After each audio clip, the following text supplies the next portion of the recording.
And by the way, just 2 weeks ago, on November 24th, 2025, the Rajya Sabha Parliamentary Bulletin published a section on parliamentary customs and conventions, where it explicitly informed all members that the decorum and the seriousness of the proceedings of the House requires that there should be no Jai Hind, Vande Mataram, or any other slogans raised in the House.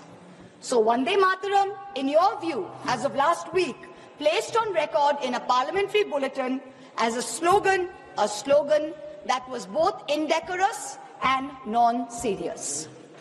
And yet, you suddenly want to discuss it for 10 hours in this House. Why? I tell you why.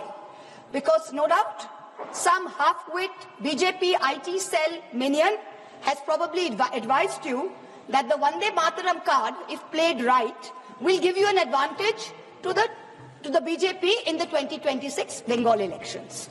There is no other reason behind the timing of this discussion. None at all. Take it from me. But we are delighted.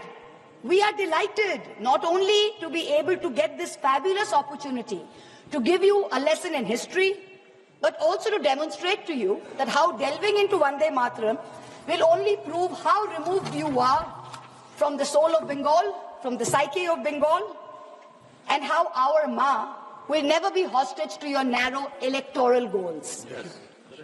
Let the history lesson begin. What do you say? Let it begin.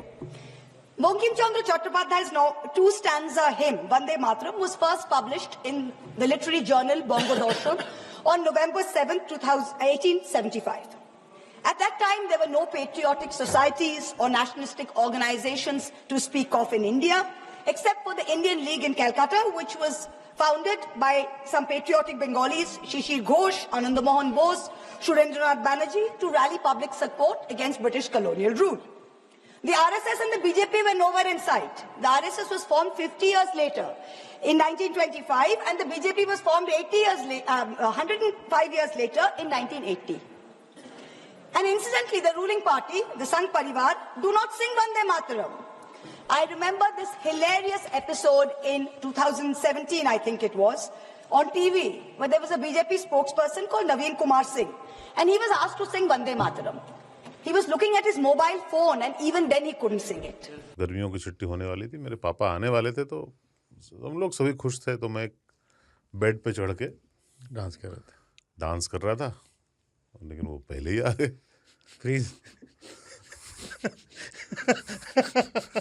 तो मैं उस समय तो continue नहीं कर सकता था, तो फ्रीज फ्रेम टाइप का हो गया। कसम पैदा कर